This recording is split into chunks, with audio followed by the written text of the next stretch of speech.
నల్ల కండువాలు వేసుకుని వైసీపీ ఎమ్మెల్సీలు మండలికి వెళ్లారు. మండల చైర్మన్ గౌరవాన్ని కాపాడాలని, రాజ్యాంగ హక్కులను పరిరక్షించాలని పెద్ద ఎత్తున నినాదాలు చేశారు. గేట్లో నుంచి నినాదాలు చేసుకుంటూ తమ కార్యాలయం వరకు వెళ్లారు. నిన్న మండలిలో కూడా చైర్మన్ను ప్రభుత్వం అగౌరవపరుస్తుందంటూ వైసీపీ ఎమ్మెల్సీలు ఆందోళన చేశారు. రాజ్యాంగబద్ధమైన చట్టసభలను గౌరవించాలనేదే తమ డిమాండ్ అని మండలి విపక్ష నేత బొత్స సత్యనారాయణ అన్నారు. రాజ్యాంగ ప్రకారం సభను ప్రభుత్వాన్ని నడపాలన్నారు. దురదృష్టవశాత్తు రాష్ట్రంలో చట్టాలను తొంగలో తొక్కి ఇష్టారాజ్యంగా నడుపుతున్నారని చెప్పుకొచ్చారు. స్వాతంత్రం వచ్చిన తరువాత ఇలాంటి పరిణామాలు ఎప్పుడూ జరగలేదని బొత్స అన్నారు. ఇది రాజ్యాంగబద్ధమైన అంశం అన్నట్లుగా కాకుండా వ్యక్తిగత విషయంలో చూడటం దారుణమని మండిపడ్డారు. రాజ్యాంగబద్ధంగా సభల్లో ఆ గౌరవాన్ని చేస్తూ ప్రభుత్వాన్ని నడపాలనేది రాజ్యాంగం నిర్దేశం. దురదృష్టవశాత్తు ఈ కూటమి ప్రభుత్వం ఆంధ్ర రాష్ట్రంలో దాన్ని తొంగలోకి తొక్కి చట్టాలను చేతిలో తీసుకుంటూ ఏవైతే రాజ్యాంగాన్ని పరిరక్షించే చట్టసభలు ఉన్నాయో, శాసనసభ కానీ శాసన మండలి కానీ, వాటిని తాలూకు ఉద్దేశాన్ని తొంగలో తొక్కి ఇచ్చారాజ్యంగా ప్రవర్తిస్తున్న నేపథ్యం. దానికి ఉదాహరణ మన జరిగిన 2-3 ఇన్సిడెంట్లు కూడా నిన్న. దానికి ఇప్పటి వరకు కూడా ప్రభుత్వం తరఫున సరైన వివరణ కానీ వారి నుంచి స్పందన కానీ లేకపోవడం చాలా దురదృష్టకరం. ఇటువంటి పరిణామాలు స్వాతంత్రం వచ్చిన తర్వాత ఎప్పుడు కూడా పరిణామాలు జరగలే. ఆంధ్ర రాష్ట్రం ఏర్పాటైన తర్వాత ఎప్పుడు కూడా పరిణామాలు జరగలే. ఎంతో మంది మహానుభావులు ఈ తెలుగు రాష్ట్రాన్ని పరిపాలించిన నేపథ్యం, కొనసాగిన నేపథ్యం మనం చూసాం. కానీ ఎంత దౌర్జన్యంగా ఏకపక్షంగా ఇది రాజ్యాంగబద్ధమైన అంశమని కాకుండా ఇది ఏదో పార్టీకి సంబంధించింది, వ్యక్తిగతానికి సంబంధించింది, ఒక ప్రైవేట్ సంస్థలాగా ఈ సభల్ని నడిపే తీరు కానీ, ఆ మంత్రులు కానీ, లేదు సాక్షాత్ ముఖ్యమంత్రి కానీ దీని మీద బాధ్యత లేకుండా స్పందించకుండా ఉండడం చాలా ఆక్షేపణీయం. చాలా తీవ్రంగా ఖండిస్తున్నాం. ఈ నేపథ్యంలో సభను గౌరవించాలి, సభాపతులను గౌరవించాలి, సభ్యుల్ని గౌరవించాలి, రాజ్యాంగబద్ధంగా ఇచ్చే హక్కుల్ని. అసెంబ్లీ సమావేశంలో హిందూపురం ఎమ్మెల్యే బాలకృష్ణ చేసిన వ్యాఖ్యలపై జగన్కు క్షమాపణ చెప్పాలని వైసీపీ ఇంటలెక్చువల్ విభాగం జిల్లా అధ్యక్షులు ఆదినారాయణ డిమాండ్ చేశారు. మాజీ సీఎం వైఎస్ జగన్ రెడ్డిపై అనుచిత వ్యాఖ్యలు చేయడం సమంజసం కాదన్నారు. బాలకృష్ణ తన స్థాయి గుర్తు చేసుకోవాలని సూచించారు.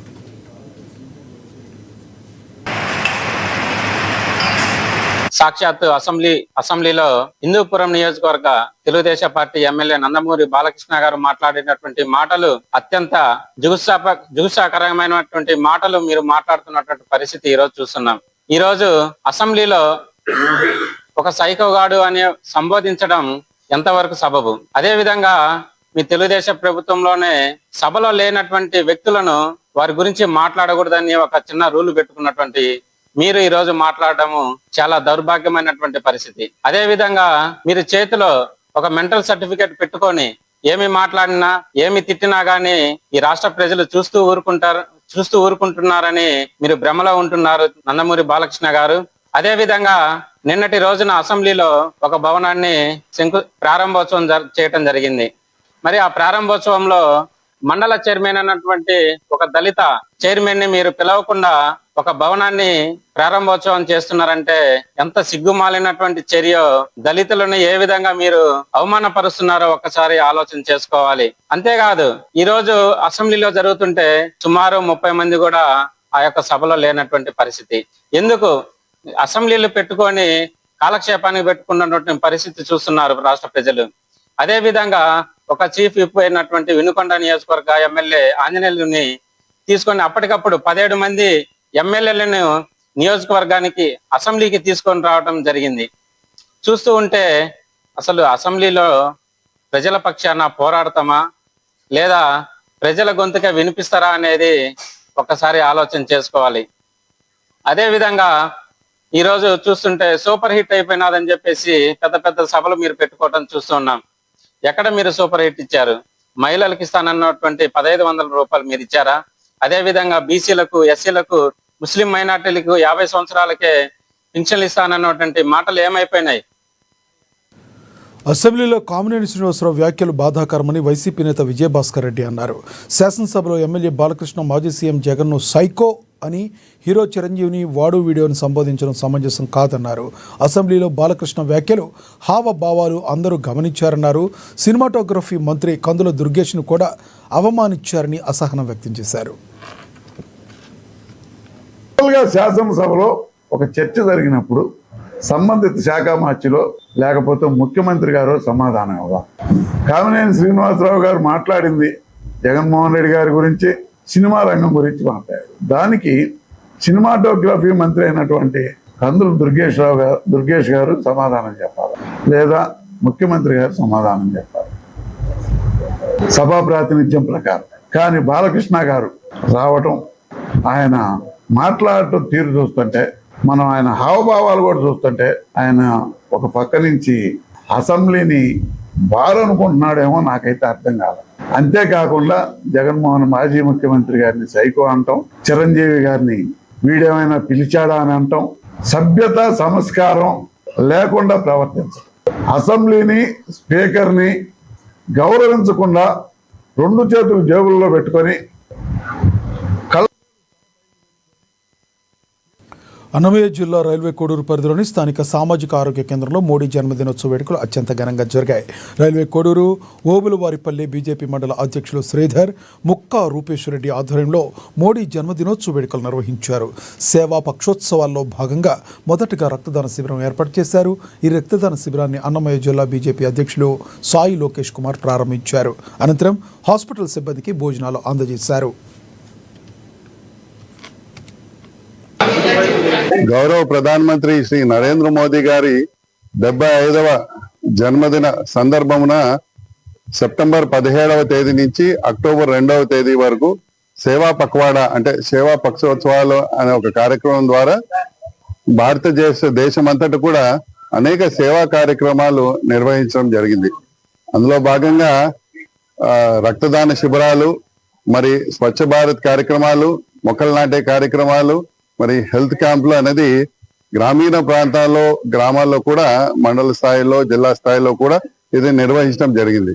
మన అన్నమయ్య జిల్లాలో ఈ యొక్క సేవా పక్వాడా కార్యక్రమంలో మదనపల్లి, అంగళ్ళు, బి కొత్తకోట, రాయచోటి, రాజంపేట, పుల్లంపేట, మరి ఈ రోజు పెనుగలూరు, ఇంకా రైల్వే కోడూరు కేంద్రం వద్ద అనేక రక్తదాన శిబిరాల ద్వారా దాదాపు ఒక 600 యూనిట్ బ్లడ్ ఏదైతున్నదో దాతల ద్వారా సేకరించి మనము ఈ యొక్క మన గౌరవ ప్రధానమంత్రి వర్యుకి అది వారికి నీరాజనం తెలుపుతూ ఈ యొక్క రక్తదాన శిబిరం అనేది నిర్వహించడం జరిగింది. ఒక మెగా బ్లడ్ క్యాంప్ అన్నది.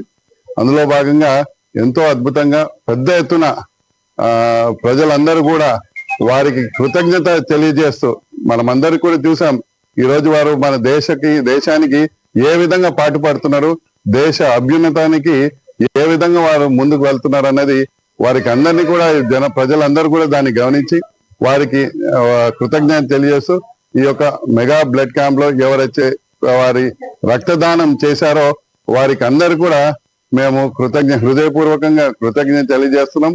మరి అదే సమయంలో ఈ రోజు మనం చూస్తున్నాం కోడూరులో ఈ సిహెచ్సి ఏదైతే ఉన్నదో గౌరవ ప్రధానమంత్రి నరేంద్ర మోదీ గారి యొక్క వారి యొక్క కృషితో, కేంద్ర ప్రభుత్వం యొక్క సహకారంతో ఈ ఆంధ్రప్రదేశ్ ఇండస్ట్రియల్ డెవలప్మెంట్ కార్పొరేషన్ సంస్థ ఏర్పడిన నాటి నుండి ఎన్నో పరిశ్రమల ఏర్పాటుకు తగిన కృషి చేసిందని ఆ సంస్థ చైర్మన్ ప్రభాకర్ అన్నారు. వర్చువల్గా నిర్వహించిన బోర్డు మీటింగ్లో చైర్మన్ ప్రభాకర్ పాల్గొన్నారు. గత వైసీపీ ప్రభుత్వం ఏపీ ఐడీసీ కార్పొరేషన్ను పూర్తిగా నిర్వీర్యం చేసిందని ఆయన మండిపడ్డారు. నిర్వీర్యం అయిపోయినా కార్పొరేషన్ మళ్లీ గాడిలో పెట్టేందుకు ప్రతి ఒక్కరూ తగిన కృషి చేయాలని బోర్డు డైరెక్టర్లకు చైర్మన్ ప్రభాకర్ సూచించారు. రాష్ట్రంలో నూతన పరిశ్రమల ఏర్పాటుతోనే నిరుద్యోగ యువత ఉపాధి లభిస్తుందని, రాష్ట్రం అభివృద్ధి చెందుతుందని ప్రభాకర్ స్పష్టం చేశారు. చాలా ఇంట్రెస్ట్గా అతను కూడా వీలైనంత వరకు టైం కేటాయించి మ్యాక్సిమం ఈ ప్రక్రియలో మీరు అందరూ కూడా భాగస్వాములు కావాలి. అనకాపల్లి జిల్లా నక్కలపల్లి మండల పాటిమీద గ్రామం వద్ద జిల్లా కలెక్టర్ విజయ కృష్ణన్ ఆధ్వర్యంలో పొల్యూషన్ కంట్రోల్ బోర్డు వారు నిర్వహించిన ప్రజాభిప్రాయ సేకరణ ప్రశాంతయుతంగా ముగిసింది. అర్సెలర్ మిట్టల్ నిస్సాన్ స్టీల్ ప్లాంట్ ఏర్పాటుపై కంపెనీ ప్రతినిధులు తెలిపిన వివరాలపై వైసీపీ, టీడీపీ, జనసేన, సిపిఎం, వివిధ ప్రజా సంఘాల ప్రతినిధులు, రైతులు, స్థానికులు ప్రజాభిప్రాయ సేకరణలో పాల్గొన్నారు. ప్రజాభిప్రాయ సేకరణలో మాట్లాడిన వారిలో అధిక శాతం ప్రజలు స్టీల్ ప్లాంట్ ఏర్పాటును స్వాగతిస్తున్నామని సభాముఖంగా తెలిపారు. నిర్వాసితులు కొందరికి పూర్తి స్థాయిలో పరిహారం అందలేదని, వారందరికీ కూడా పరిహారం త్వరగా ఇవ్వాలని కోరారు. అలాగే భూములు కోల్పోయిన రైతులకు, నిర్వాసితులకు ఆర్ కార్డులు ఇచ్చి ఉద్యోగాలు కల్పించాలని, అలాగే ప్యాకేజ్ కేజీ 25 లక్షల రూపాయలు ఇవ్వాలని కోరారు. ఈ ప్రజాభిప్రాయ సేకరణలో ఎలాంటి అవాంఛనీయ సంఘటనలు జరగకుండా నర్సీపట్నం డీఎస్పీ శ్రీనివాసరావు ఆధ్వర్యంలో నక్కలపల్లి సర్కిల్ ఇన్స్పెక్టర్ భారీ బందోబస్తు ఏర్పాటు చేశారు. నక్కపల్లి మండలంలో Arcelor metal Nippon steel factory establishment సంబంధించిన పబ్లిక్ హియరింగ్ కి కండక్ట్ చేయడం జరిగింది. దాంట్లో 40 మంది ఫార్మర్స్ మాట్లాడారు. వాళ్ళు ఇష్యూస్ సంబంధించినది ఫ్యాక్టరీ ఎస్టాబ్లిష్ చేయడం గురించి మాకు వివరించడం జరిగింది. అన్ని ఇష్యూస్ మనం నోట్ చేసుకున్నాము. ప్రధాన ఇష్యూ ఏంటంటే లోకల్లో ఉన్న యువతలకే ఉద్యోగాలు ఇవ్వాలి అన్నట్టు చెప్పారు. అది కూడా మనం వాళ్ళందరికీ ఈ కంపెనీలో పని చేయాలంటే ఎలాంటి క్వాలిఫికేషన్ ఉండాలి అన్నది తెలుసుకున్నాము. అది బేస్ చేసుకొని వాళ్ళకి మనం అది తొందర స్కిల్ డెవలప్మెంట్ సెంటర్ ఏర్పాటు చేసి దాంట్లో వీళ్ళందరికీ ట్రైనింగ్ ఇచ్చి ఇక్కడే వాళ్ళకి ఉద్యోగాలు రావడానికి డెఫినెట్ గా మనం ట్రయల్ చేస్తాము. అలాగే కొంతమంది ల్యాండ్ రిలేటెడ్ ఇష్యూస్ కూడా చెప్పారు. అది అన్ని మా లెవెల్లోనే సాల్వ్ అవ్వాలి కాబట్టి అది తొందర మేము సాల్వ్ చేసేస్తాము. మూడవది ఇష్యూస్ పొల్యూషన్ గురించి చెప్పారు. దాంట్లో కంపెనీ వాళ్ళతో కూడా మనం మాట్లాడాము. వాళ్ళు కూడా క్లారిటీ ఇచ్చారు. దీంట్లో వాటర్ పొల్యూషన్ అంటే వస్తుంది, ఐరన్ ఓర్ తో వాటర్ కలిసి వస్తుంది కదా, దాంట్లో వచ్చే వాటర్ ఏమవుతుంది అన్నారు. అవి అన్ని 100% రీసైకిల్ అవుతుంది. ఏవి కూడా ప్లాంట్ నుంచి బయటికి వెళ్ళదు. అలాగే గ్రీన్ బెల్ట్ హీట్ ఎక్కువ అవ్వకుండా ఉండడానికి కావాల్సిన గ్రీన్ బెల్ట్ కూడా మనం డెఫినెట్ గా ఏర్పాటు చేస్తాము. పర్యావరణానికి సంబంధించిన ఏ లెక్కలు కూడా అన్ని తప్పులు తడకలతో ఉన్నాయి. డిపార్ట్మెంట్లకు సంబంధించి ఎస్ఎంఎస్ డిపార్ట్మెంట్ ఉందనుకోండి, 1 గంట పని చేస్తే 1 గంట ఏసీలో ఉండాలి. అట్లాంటిది 19 డిపార్ట్మెంట్లు ఇచ్చారు. ఆ 19 డిపార్ట్మెంట్లకు సంబంధించిన దాంట్లో ఒకదాని మీద ఒకటి కడతారా? రేపు పొద్దున ప్రమాదం జరిగిందనుకోండి, పరిస్థితి ఏంటనేది. అంటే ఈ నివేదిక అంతా తప్పులు తడకలతో ఉంది అనేది మేము చెప్పదలుచుకుంది. రెండో అంశం, ఎవరైతే నిర్వాసితులు ఉన్నారో నిర్వాసితులు ఎవరికి భాగస్వామ్యం చేయలేదు. ఇది రిపోర్ట్ వచ్చిన తర్వాత గ్రామాల్లో గ్రామ సభలు పెట్టాలి, వాళ్ళ యొక్క అభిప్రాయాలు తెలుసుకోవాలి. అభిప్రాయాల ప్రకారం ప్రజాప్రాయ శాఖను ఇక్కడ చేపట్టాలి. గ్రామంలో ఏ ఒక్క దగ్గర కూడా కనీసం మీడియా మిత్రులు కూడా ఇచ్చిన సందర్భం కూడా ఏం లేదు. కాబట్టి గ్రామాల్లో వాళ్ళని భాగస్వామ్యం చేయకుండా, నిర్వాసితులు భాగస్వామ్యం చేయకుండా పబ్లిక్ హీరింగ్ అంటే అది తూతూ మంత్రం తప్ప ఇంకోటి ఏం కాదు. నిర్వాసితులు ఉన్నారు, ఈరోజు 750 మంది ఉన్నారు. 750 మందికి ఆర్సీఎల్ మెట్లలో ఉద్యోగాలు ఇస్తారా? లేదు. ఎఫెక్టెడ్ పీపుల్ ఎవరైతే ఉన్నారో దానికి సంబంధించిన నివేదిక సంబంధించిన తీసుకొని వాళ్ళకి రేపొద్దున ఉద్యోగ అవకాశాలు ఉండేదానికి అవకాశం ఉందా?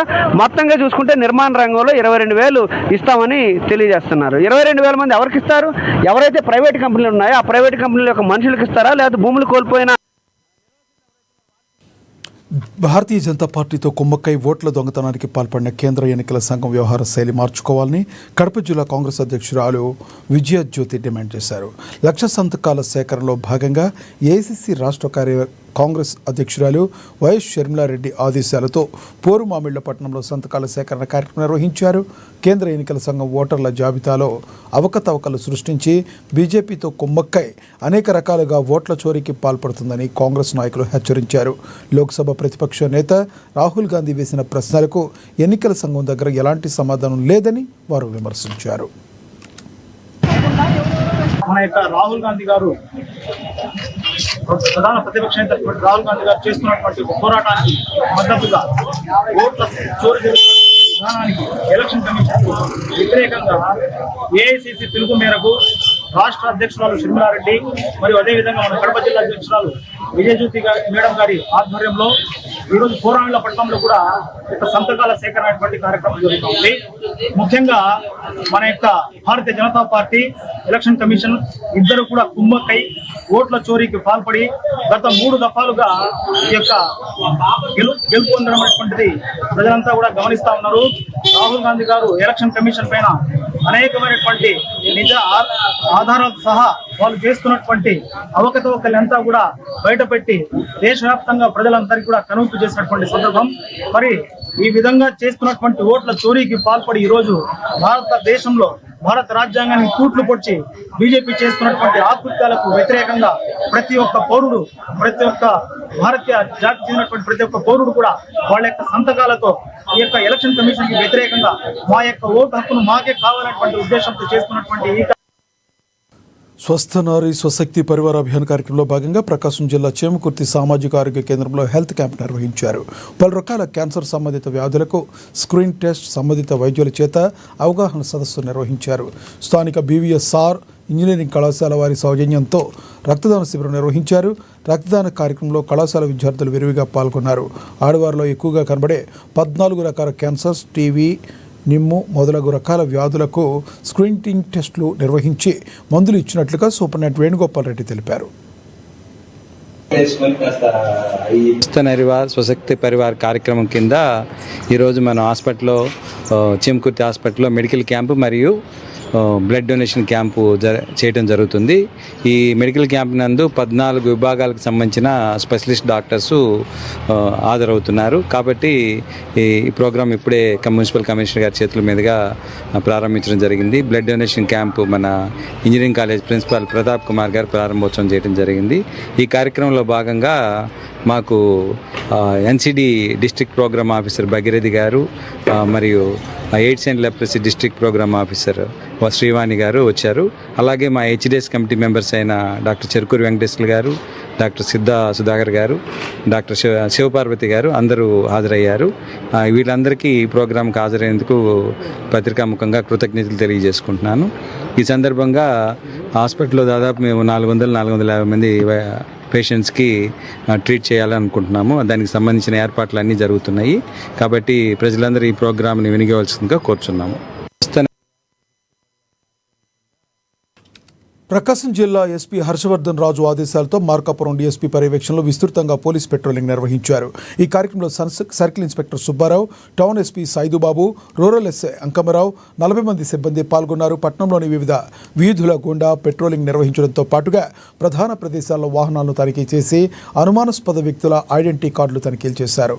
ఎవరైనా అనుమానాస్పదంగా తిరుగుతూ కనిపించిన వారిని విచారించారు. అదే కాకుండా లాడ్జీలు, RTC బస్టాండ్లో కూడా పోలీసులు ప్రత్యేక తనిఖీలు చేపట్టారు.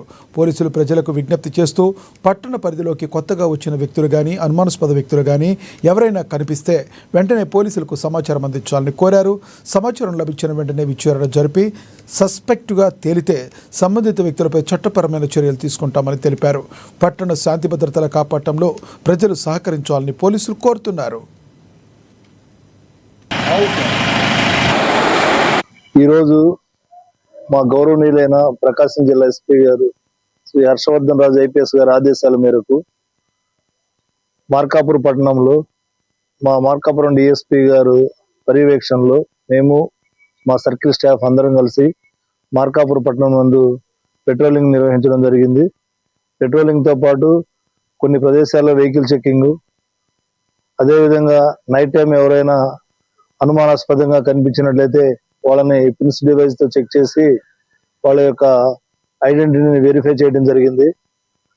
ఎవరైనా అనుమానంగా ఎవరైనా కనపడినట్లయితే వాళ్ళని విచారించడం జరుగుతుంది. ఇదంతా కూడా ఈరోజు మార్కాపురం పట్టణం నందు సుమారు ఒక 40 మంది సిబ్బందితో ఈరోజు మార్కాపురం పట్టణం అన్ని వీధులందు పెట్రోలింగ్ నిర్వహించడం జరిగింది. అదేవిధంగా కొన్ని లాడ్జెస్ కూడా చెక్ చేయడం జరిగింది. మార్కాపురం ప్రజలందరికీ కూడా విన్నపం, ఎవరైనా అనుమానాస్పదంగా కానీ ఎవరైనా కొత్త వ్యక్తులు కానీ మీ యొక్క ప్రదేశంలో ఎవరైనా కనిపించినట్లయితే వాళ్ళకి పోలీసుకి సమాచారం ఇచ్చినట్లయితే వాళ్ళని వెరిఫై చేసి వాళ్ళ మీద చర్యలు తీసుకోవడం జరుగుతుంది. దీన్ని అందరూ మహిళల ఆరోగ్య భద్రతకు అండగా నిలుస్తున్న నరేంద్ర మోడీకి TDP Darshi incharge doctor Gottipati Lakshmi ధన్యవాదాలు తెలిపారు. స్వస్థ నారీ స్వశక్తి పరివార అభియాన్ పథకంలో భాగంగా ప్రకాశం జిల్లా దర్శి ప్రభుత్వ వైద్యశాలలో మెడికల్ క్యాంప్ను డాక్టర్ లక్ష్మి ప్రారంభించారు. ప్రధాని మోడీ ప్రారంభించిన ఈ మహాశక్తి మహిళలకు గొప్ప శక్తి అని ఇస్తుందన్నారు. మహిళల ఆరోగ్య భద్రతతో కుటుంబం, సమాజం బాగుంటుందని భావించిన మోడీ తీసుకొచ్చిన ఈ కార్యక్రమాన్ని CM Chandrababu, deputy CM Pawan Kalyan, మంత్రి లోకేష్, ఆరోగ్య శాఖ మంత్రి సత్యకుమార్ యాదవ్ ముందుకు తీసుకెళ్తున్నారని చెప్పారు. మహిళల ఆరోగ్యం సమాజ అభివృద్ధిలో కీలక పాత్ర పోషిస్తుందని తెలిపారు. ఏ వయసులో రాకూడదు అట్లంతా లేదు. హెల్త్ ప్రాబ్లమ్స్ అనేది ఎవరికైనా ఏ ఏజ్ వాళ్ళకైనా రావచ్చు.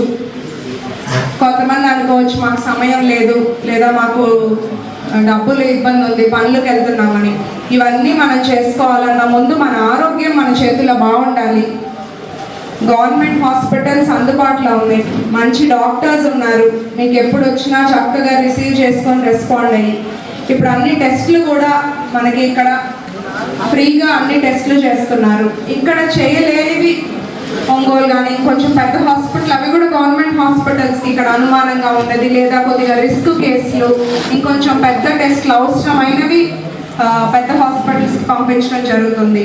సో ప్రతి ఒక్కళ్ళు ఏంటంటే ముందు ఈ ఆరోగ్యం పట్ల ఒక అవగాహన పెంచుకోవాలి. 6 నెలలకు ఒకసారి, సంవత్సరానికి ఒకసారి వచ్చే రెగ్యులర్ బ్లడ్ టెస్ట్లు మనకంతా బాగుందిలే అనుకోవటం కాదు. 30-40 ఏళ్ళు పైన పడిన వాళ్ళు వచ్చి రెగ్యులర్గా బ్లడ్ టెస్ట్ చేయించుకోవాలి. ఇదంతా బాగున్న వాళ్ళకి చెప్తున్నాను. బాగాలేని వాళ్ళు ఇంట్లో ఏదో చిన్న బెల్లేసుకున్నాము బాగానే. పేదింటి బిడ్డపై మమకారంతో సొంత బిడ్డగా భావించి తన వంతు ఆర్థిక సహకారంతో BJP minority morcha state vice president Sheikh Shabana నిఖా చేశారు. మనిషి ఆర్థికంగా ఎదగడం ఒక ఎత్తైతే పేదలను ఆర్థికంగా ఆదుకోవడం మరో ఎత్తని షేక్ షబానా అన్నారు. ప్రకాశం జిల్లా మార్కాపురంలో నిరుపేద మైనార్టీ కుటుంబంలో బిడ్డ వివాహం చేసేందుకు ఆర్థిక స్తోమత లేక పలువురిని ఆశ్రయించగా ఎవరూ ముందుకు రాకపోవడంతో విషయం తెలుసుకున్న షేక్ షబానా స్పందించారు. తానున్నానంటూ భరోసా కల్పించి ఆర్థిక సహాయాన్ని అందించారు. ఆ నిరుపేద కుటుంబంలోని ఆ బిడ్డకు తన సొంత ఖర్చుతో నిఖా చేశారు. ఓ తల్లిగా, మహిళగా దాతృత్వంతో ముందుకు రావడంతో పలువురు ఆమె దాతృత్వాన్ని ప్రశంసిస్తున్నారు. అందరి దగ్గరికి వెళ్ళి హెల్ప్ అడుగుతున్నారు. ఇది నాకు నచ్చలేదు. ఎందుకంటే ముస్లిమ్స్ ఒక లేడీ బుర్కా వేసుకొని అందరి దగ్గరికి వెళ్ళి హెల్ప్ అడగటము నాకు చాలా బాధగా అనిపించింది. నేను చేయాలి, నా చేతనైన సహాయం నేను చేస్తానమ్మా. ఏడుస్తున్నారు నా దగ్గరకు వచ్చి, నాకు చేతనైన సహాయం చేయండి, ఏదైనా హెల్ప్ చేయండి అని. నేను అనుకుంటే ఏదో గిఫ్ట్ ఇచ్చి వదిలేయచ్చు, కానీ వాళ్ళు అడుక్కున్న అందరూ హెల్ప్ అని వెళ్తుంటే అడుక్కోమంటున్నారంట. ఇది నాకు నచ్చలేదు. ఇది పబ్లిసిటీ చేయాలని కూడా నాకు లేదు. మామూలుగా మా ముస్లిమ్స్ లో మనం హెల్ప్ చేసామంటే పబ్లిసిటీ చేయకూడదు. కానీ దీనికి కారణం ఏంటిదంటే నేను చేయటం చూసి ఇంకా ముందుకు వస్తారు, ఇలాంటి పేదవాళ్ళకి హెల్ప్ చేస్తారు. ఆడపిల్ల పెళ్లి చేయటం అంటే చాలా పెద్ద విషయం. అంటే ఒక పుణ్యం, హజ్ చేసినంత పుణ్యం మా విషయం ముస్లిమ్స్ లో. నా చేతనైన సహాయం నేను చేశాను. దగ్గరుండి ఈ పెళ్లి నా శక్తిని మించి నేను చేయలేదు, నాకు శక్తి ఉన్నంత వరకే నేను చేశాను. ఇది చూసిన వాళ్ళు కూడా మనము హెల్ప్ చేద్దామనే ఉద్దేశంతో చూసి ఇంకా కొందరు ముందుకు వస్తారని చెప్పి నేను ఇంటర్వ్యూ మాట్లాడుతున్నాను. దీనికి కారణం ఇది. ఏదో నేను పబ్లిసిటీ అవ్వాలి, నాకేదో పైనుంచి గిఫ్ట్లు ఇస్తారు ఎంచుకుంటారని కారణం కాదు. నాలో ఉన్నది నేను బయటికి తెచ్చాను. మీలో ఉన్నది కూడా మీరు బయటికి తీసుకొని వచ్చి నలుగురు పేదవాళ్ళకి హెల్ప్ చేయాలని నేను అందరినీ కోరుతున్నాను. Sheikh Shabana, state vice president, BJP party. మాకు ఎవరు సాయం చేయలేదు, మాకు షబానా మేడం సాయం చేసింది. ఎంతో సాయం మా కుటుంబానికి ఆదుకున్నారు. ఏదో నా చేత నేను సాయం మేడం బాగా చేసారు మేడం. కృష్ణా జిల్లా మోపిదేవిలో వేంచేసి ఉన్న శ్రీ వల్లీ దేవసేన సమేత శ్రీ సుబ్రహ్మణ్యేశ్వర స్వామి వారిని హైకోర్టు న్యాయమూర్తి వి గోపాలకృష్ణారావు దంపతులు దర్శించుకున్నారు. దేవస్థానానికి వచ్చిన వారికి ఆలయ అధికారులు, అర్చకులు పూర్ణ కుంభంతో ఘన స్వాగతం పలికారు. ఆలయ ఆవరణలోని నాగపుట్టులో పాలు పోసి తమ మొక్కులు చెల్లించుకుని స్వామివారిని దర్శించుకున్నారు. ఆలయ పండితులు ప్రత్యేక పూజలు నిర్వహించారు. ఆలయ అధికారులు ఆలయ మర్యాదలతో సత్కరించి స్వామివారి చిత్రపటాన్ని, ప్రసాదాలను అందజేశారు. వారి వెంట 6వ అదనపు జిల్లా judge Pandurangareddy, senior civil judge Keta Aruna, protocol judge వాల్గా మార్క స్వర్ణలత, తహసీల్దార్ హరినాథన్, చల్లపల్లి సిఐ ఈశ్వరరావు ఉన్నారు.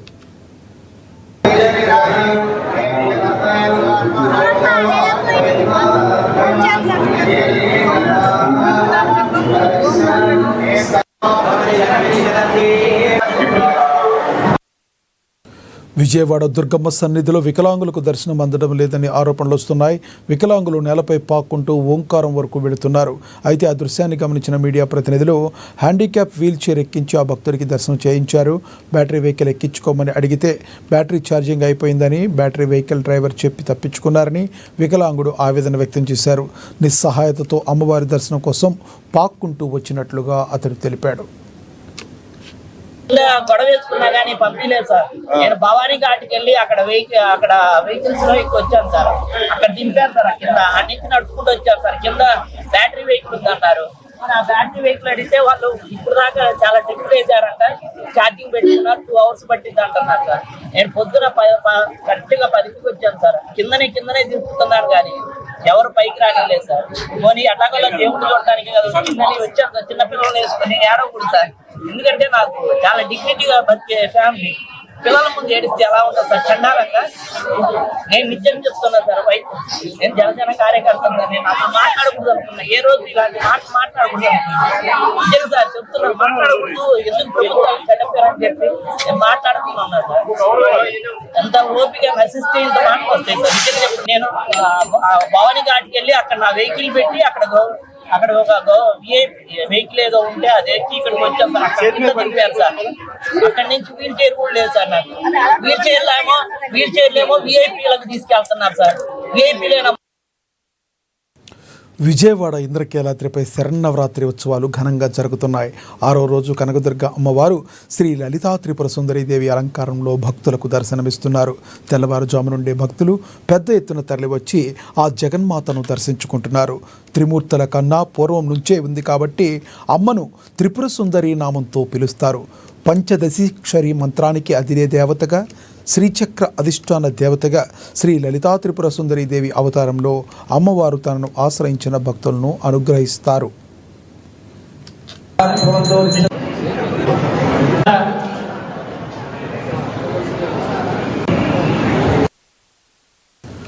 బాపట్ల జిల్లా చీరాలకు చెందిన ఓ ప్రొఫెసర్ను డిజిటల్ అరెస్టు పేరుతో బెదిరించి 1,10,00,000 రూపాయలు కాజేసిన కేసును పోలీసులు ఛేదించారు. ఈ కేసులో కర్ణాటకకు చెందిన 2 సైబర్ నేరగాళ్లను అరెస్ట్ చేశారు. కేసుకు సంబంధించి సైబర్ నేరగాళ్ల నుంచి 2,50,00,000 రూపాయల నగదును, 2,50,00,000 లక్షల నగదును సీజ్ చేశామన్నారు జిల్లా ఎస్పీ ఉమామహేశ్వర్. అరెస్ట్ అయిన 2 సైబర్ నేరగాళ్లు 8 రాష్ట్రాల్లో ఇదే తరహాలో సైబర్ నేరాలకు పాల్పడ్డారని ఎస్పీ తెలిపారు.